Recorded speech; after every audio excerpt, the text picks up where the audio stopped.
Hello guys, my name is Uday Bose और आज आप लोग देख रहे हैं उदय दोस्त। तो आज का वीडियो में मैं कुछ बताने वाला हूँ। मैंने एक पीसी बिल्ड किया घर में, जिसका प्राइस समथिंग रहा 40 के। आप इसको 40 के नहीं बोल के 45 के ही पकड़ लीजिए, क्योंकि मैंने जो जो पार्ट यहाँ पर यूज़ किया है उसमें तो सिर्फ पीसी बिल्ड हो चुका है 40 में, और 5000 एक स्किन का प्राइस लगता ही है। तो चलिए वीडियो को शुरू करते हैं।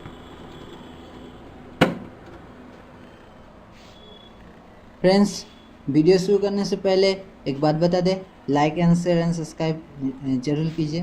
तो इस बार वीडियो में आते हैं।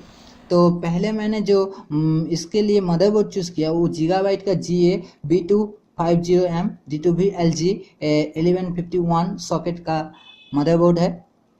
इसका प्राइस पड़ा मुझे 4998, मतलब 5000 का करीब। 2 रुपया लेस मिला, उसमें कुछ नहीं होता है। और अभी अमेजोन में जो प्राइस चल रहा है वो 4477 चल रहा है। तो मैं बता दूं फ्रेंड्स, इसका प्राइस अप डाउन होते रहता है। और मैंने ये मदरबोर्ड क्यों चूज़ किया, इसका कारण बहुत सारा है, आप लोगों को मैं बताता हूँ। इसका कारण एक ये है कि ये मदरबोर्ड में बायोस अपडेट नहीं लगेगा। इसमें 7 जनरेशन का या 6 जनरेशन का चिपसेट बैठ जाता है, तो इससे कोई प्रॉब्लम नहीं होता है। और मेरा घर जहाँ पर है, मेरा घर विलेज में है, तो यहाँ पर बायोस अपडेट में मैं उतना बायोस अपडेट में कुछ नहीं जानता, सिर्फ यही जानता हूँ। तो मैंने वो रिस्क नहीं लिया, मैंने यही परचेस किया। इसमें थोड़ा बहुत RGB मिल जाता है, तो थोड़ा बहुत मिलने से एक कॉर्नर में एक येलो लाइट रहता है, जिससे आपको कोई दिक्कत नहीं होगा फ्रेंड्स। तो इसको आप कंसीडर कर सकते हैं मेरा ओपिनियन से। नहीं तो इससे भी कम दाम में मिल जाएगा तो आप ले सकते हो। तो मैं देखा जो 22 अपडेट वाला वो एक ही प्राइस में बिक रहा है, तो क्यों ना हम यही ले। तब जाके अभी आते हैं प्रोसेसर। कंप्यूटर का सबसे बड़ा जान है प्रोसेसर। मदरबोर्ड तो रह गया, उसमें मदरबोर्ड में फिट होता है प्रोसेसर, तो वो तो अलग बात हो गया, लेकिन प्रोसेसर बहुत इंपॉर्टेंट है। तो इतना भी इम्पोर्टेंट नहीं है, आप सस्ता भी लगा सकते हैं, लेकिन उतना सस्ता भी मत लगाइए जिससे रिक्स हो।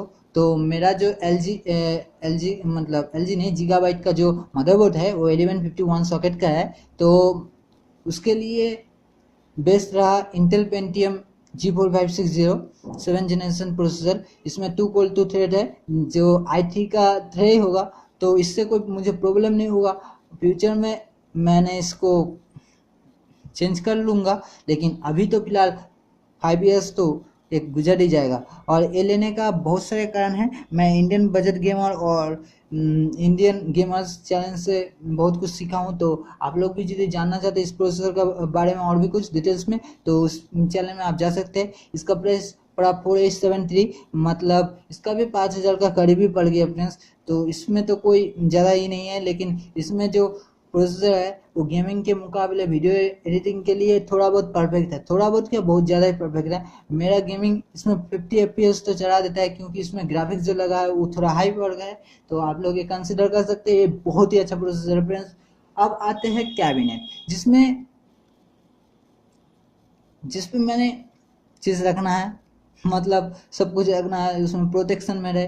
तो मैंने BBC का 8801 विथ स्लाइड और जो कैबिनेट है उसको मैंने कंसिडर किया। उसका प्राइस है 2699, मतलब 3000 का करीब पड़ जाता है। लेकिन अच्छा कैबिनेट है, लेकिन इसका बस एक ही इशू है, यहाँ पर सी ड्राइव, मतलब सी ड्राइव मुझे लगाने में बहुत दिक्कत हुआ, मतलब मैंने नहीं लगाया सी ड्राइव। तो ऐसा मुझे सी ड्राइव का ज़रूरत नहीं पड़ेगा, पेन ड्राइव से मैं कर लूँगा। तो अदर्स प्रॉब्लम ड्राइवर में ज़्यादा बहुत प्रॉब्लम होने से आप इसको फाइल में एक जगह एक सिक्योर रख दीजिएगा, तो कोई प्रॉब्लम नहीं होगा। तो आप लोग लगा सकते हैं, मैं तो नहीं लगाया, मैं लगाऊंगा फ्यूचर में हो सके। तो मैं ये जो लिया, ये तीनों प्रोडक्ट ऑनलाइन से कंसिडर किया हूँ। मुझे वहाँ पर ही, यहाँ पर ऑफलाइन से ऑनलाइन में थोड़ा बहुत डिफरेंस मिला, तो मैंने वहीं से कंसिडर किया। अब आते हैं फ्रेंड्स ग्राफिक्स कार्ड। कंप्यूटर का जाना, आप जो गेमिंग करना चाहते हैं तो ये बहुत ही ज़्यादा इंपॉर्टेंट है, और वीडियो एडिटिंग के भी लिए बहुत ही इंपॉर्टेंट है। तो बहुत कोई, मैंने जब ग्राफिक्स कार्ड खरीदने गया, मैंने ये ऑफलाइन मार्केट से खरीदा फ्रेंड्स, क्योंकि ऑनलाइन में बहुत ज़्यादा प्राइस है इसका। मैंने जो गीगाबाइट का GeForce GTX 1050 ग्राफिक्स कार्ड लिया, उसका प्राइस बहुत ज़्यादा है यहाँ पर, मतलब अमेजन में बहुत ज़्यादा प्राइस है इसका। 20,000 करीब मैंने भी देखा जी में अमेजन में बहुत ही ज़्यादा प्राइस है, ओवर प्राइस है फ्रेंड्स। तो मैंने बोला कि जो मैं 1030 लगाऊंगा, लेकिन जब मैंने ऑफलाइन मार्केट में सर्च किया तो 1030 आउट ऑफ स्टॉक था, तब जाके उसने बोला कि जो 1050 आप ले लीजिए, ये 2 GB DDR5 एडिशन है, ओसी एडिशन है। मैं नहीं जानता था जो इतना कम प्राइस में 12,000 में मैं ओसी एडिशन, जिसका प्राइस लगभग अमेजन में 21,000 है फ्रेंड्स, मैं वो सिर्फ 12,000 में मुझे मिल गया। तो ये बहुत बड़ी बात है फ्रेंड्स।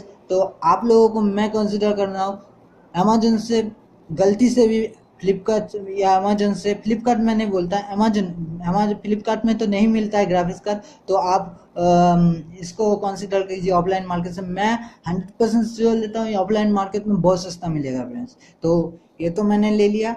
उसके बाद आते इसका थोड़ा बहुत मैं बात करना चाहता हूँ। इसमें मैं 60 FPS में गेम खेलने पाता हूँ। WWE2K16 मैंने खेला, तो वॉच तक मैं ट्राई कर रहा हूँ, लेकिन वो हो रहा नहीं, क्योंकि मुझे थोड़ा IS दान वो सब में कुछ प्रॉब्लम दे रहा है, तो मैंने वो नहीं लिया। तो ऐसे कुछ बाकी सब ठीक है। ऑसम गेमिंग एक्सपीरियंस है, हाई में खेल रहे हैं हम, हाई में 2K16 जैसा गेम, आप लोग तो समझ रहे हैं कितना अच्छा ग्राफिक्स है। तो मैं वो चला रहा हूँ, तो कोई दिक्कत नहीं है, मुझे 60 FPS मिल जा रहा है आराम से। खाली वीडियो जब मैं स्क्रीन रिकॉर्ड करता हूँ उस समय थोड़ा बहुत प्रॉब्लम देता है, मतलब लो में सेटिंग करना पड़ता है, तो ऐसा कोई दिक्कत नहीं है। तो और जब मैं ग्राफिक्स ले रहा था तब ऑफलाइन मार्केट में मुझे बोला गया कि आप क्या गेमिंग के लिए बिल्ड कर रहे हो, हम उन लोग के लिए, आप लोग जो ये वीडियो देख रहे हैं तो प्लीज़ आप लोग एक बात बता दूं, ग्राफिक्स का सिर्फ गेमिंग के लिए नहीं बना है, उसमें वीडियो एडिटिंग भी होता है। आप जितना भी दामी प्रोसेसर लगा लीजिए, जितना भी अच्छा कर लीजिए, आप यदि ग्राफिक्स कार्ड अच्छा नहीं लगाएंगे आपका PC बेकार है। अब आते हैं रैम का तरफ। मैंने जो रैम लिया वो 2 स्टिक्स लिया, 4GB का, DDR4 सपोर्टेड, मेरा मदरबोर्ड सपोर्ट करता है। तो मैंने जो रैम लिया ना फ्रेंड्स, वो मैंने कोई गेमिंग रैम नहीं लिया, मैंने लिया गोटा का रैम DDR4। ऑसम है। इसका प्रिंटेड प्राइस लिखा है 5,500, और मैंने ये 3,000 में लिया हूँ, तो 3,000 6,000 में हो गया इधर फ्रेंड्स। और आते हैं अभी SSD में। SSD मैंने लिया 3,000 का किंगस्टोन का 120GB का, बहुत ही अच्छा 10x फास्टर, कंप्यूटर को और भी बेहतरीन बना देता है। अब आते हैं वेस्टर्न डिजिटल 1TB HDD, ये बहुत ही अच्छा है फ्रेंड्स। इसके बारे में ऑल डिटेल्स जानने के लिए, आप लोग तो जानते हैं कितना अच्छा, इसके बारे में कुछ बोलना ही नहीं है। और समय आप लोग लेना चाहते हैं तो प्लीज़ बेझिझक होके ले लीजिए। इसका प्राइस पड़ेगा 3,300 रुपया। ऑफलाइन मार्केट से मैं ये कंसिडर करने बोल रहा हूँ, क्योंकि यहाँ पर आप चेक किया हुआ ले सकते हैं, मतलब उतना दूर से आपका अमेजोन से प्रोडक्ट आएगा, एक हार्ड डिस्क पार्ट्स खराब भी हो सकता है, इसलिए वो रिस्क मत लीजिए। आप ऑफलाइन मार्केट में जाइए, थोड़ा बहुत कम में आपको मिल जाएगा। और आते हैं अभी सबसे बड़ी बात, SMPS। मैंने अदर्स यूट्यूबर्स का तरह मैंने कॉल्सियर का नहीं लगाया, मैं सलगर का लगाया हूँ 500 वाट वाला, जो मुझे 2812 में मिल गया था। अभी इसका फिलहाल प्राइस अमेजन में अप डाउन होते रहता है, इसका 3,000 का करीब मैंने देखा था कुछ दिन पहले। तो ये लेने का एक ही कारण है, ये गेमिंग वाला है, मतलब गेमिंग के लिए बहुत अच्छा है। 500 वाट मतलब बहुत पावरफुल है, और ये इसमें 85 वाट लो में चलता है, मतलब आपका घर में यदि बिजली ज़्यादा तेज से कभी कभी आता ही है फ्रेंड्स, तो उसमें आपको कोई रिस्क नहीं होगा फ्रेंड्स। तो SMPS आप ले सकते हैं। मैं कॉल्सियर को ख़राब नहीं बोल रहा, कॉल्सियर भी अच्छा है, लेकिन मैं सर्कल का लिया हूँ क्योंकि मुझे थोड़ा बहुत SMPS में खर्च करना था, क्योंकि SMPS ही एक कंप्यूटर का जान होता है। कुछ नहीं जान होता है, लेकिन SMPS बहुत बड़ा जान होता है, उस सबको पावर देता है फ्रेंड्स। तो आप ये ले सकते हैं। और आते हैं अभी कंप्यूटर तो सब कोई बनाता है,